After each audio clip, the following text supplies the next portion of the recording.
Hi. Oh, dang, there was a lot with me when worship started.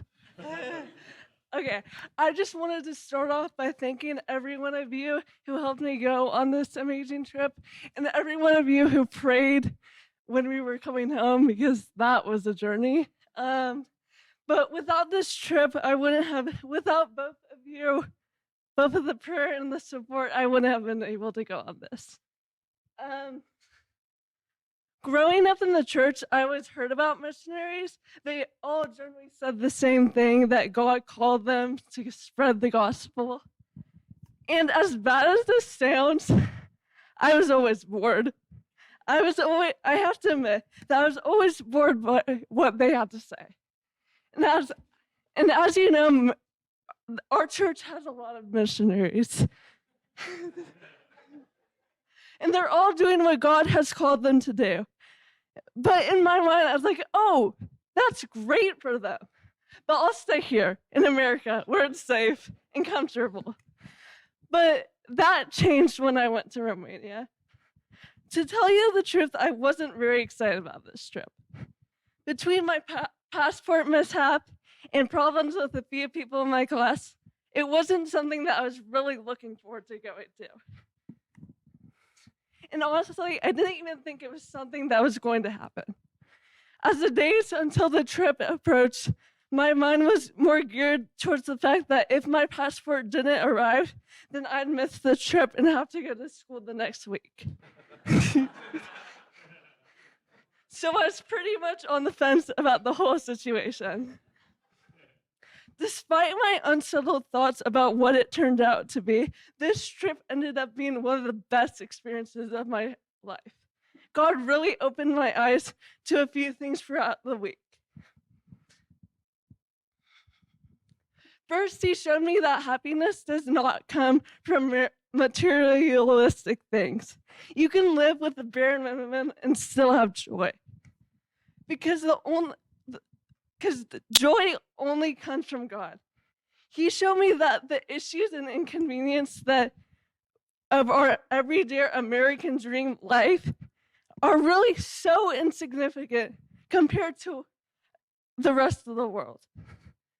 In the book Radical by David Platt, it shows that we could give our whole lives to Christ. If we give our whole lives to Christ, we gain it back in heaven. It truly puts things into perspective to see that God's plan is always more important than ours. I often feel myself wondering, why in the world would I worry about all the issues when people around the world have way worse issues than I do? I found myself wondering why I make such a big deal about the small setbacks I have back home when these people live so little and are completely content. Why do I feel the need to have so much to be happy with the life I am living? In Psalm 63:1, it says that God's love is better than life. We can accomplish everything in this world and still be so discontent. Without God's love, we are incomplete without his love. It's better to be poor and happy and rich and miserable. And this truth was displayed over and over again in Romania. Second, from the first few minutes of being at Brent George's church, I realized that this is somewhere that the whole group wanted to be. I can say as a whole group that we loved it there. Whether it was playing with the kids or pouring cement to make a strong foundation, we generally had a great time the whole time, no matter how cold it was.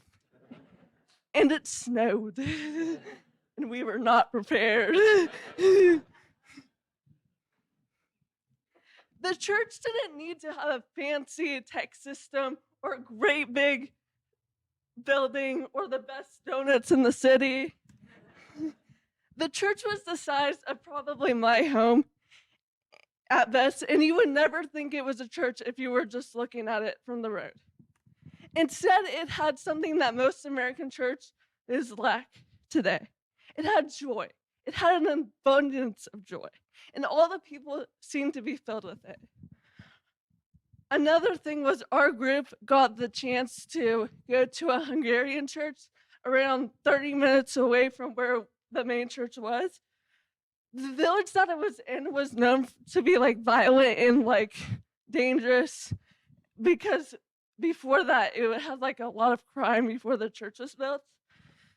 Around only 15 people attended the church service that day. But something that really stuck with me was the man who led worship. He was illiterate and only had come to Christ a few months prior. The pastor explained that he wanted to spread the gospel until he had the ability to preach and read the word. And he decided that he was going to do that by singing praises to God. This man had amazing faith. He was going to praise God no matter how hard it was.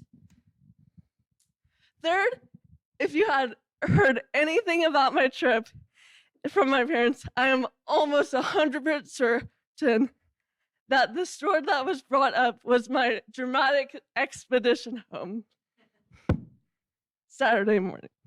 I vividly remember being in the car at 12 a.m. thinking, wow, this trip has gone great. Nothing's gone wrong. Okay, something's gonna go wrong. It was just the feeling that I had, and when I talked to my friends, they had the same feeling. At 2 a.m., the main engine in the 8-passenger van started to make a noise. It grew louder as we drove. Then it became so loud that we had to pull over. The engine did not turn back on when we tried again. So you could just imagine what a group of teenagers in a broken down van on a random highway in Hungary while it's 30 degrees outside at 2 a.m. looked like. I have to admit, we were not the happiest people in the world. Then they decided to split the group up.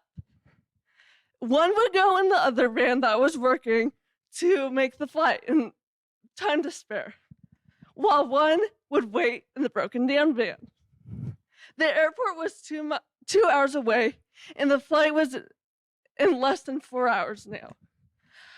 I was also not the happiest person in the world when they moved me from the well-functioning van to the broken down van. But hey, I got a great story out of it. So we wait, and we wait, and then the van gets there, and we have an hour and a half to drive 2 hours to the airport, go through security, and board the plane. Any guesses to what happened? We unfortunately did not make it. But this is where God comes into play. Most of the time, you have to wait days for another plane ride to come. It was looking like that day would be Thursday. I didn't have time to wait till Thursday because I had college meetings that Tuesday of the next week. Then our teacher, who was honestly the only one keeping us sane at this point and who I'm incredibly grateful for, says that there was a flight leaving from Budapest to Paris to LAX at 12 p.m. Then we boarded the Budapest flight and arrived in Paris and had a 4-hour layover. Then we boarded the Paris flight. That was not a good flight. It was 12 hours long. And arrived at LA around 9 o'clock on Saturday night. We arrived at the school around 2 in the morning on Easter Sunday. And I apologize now if I was not the friendliest person that was that morning.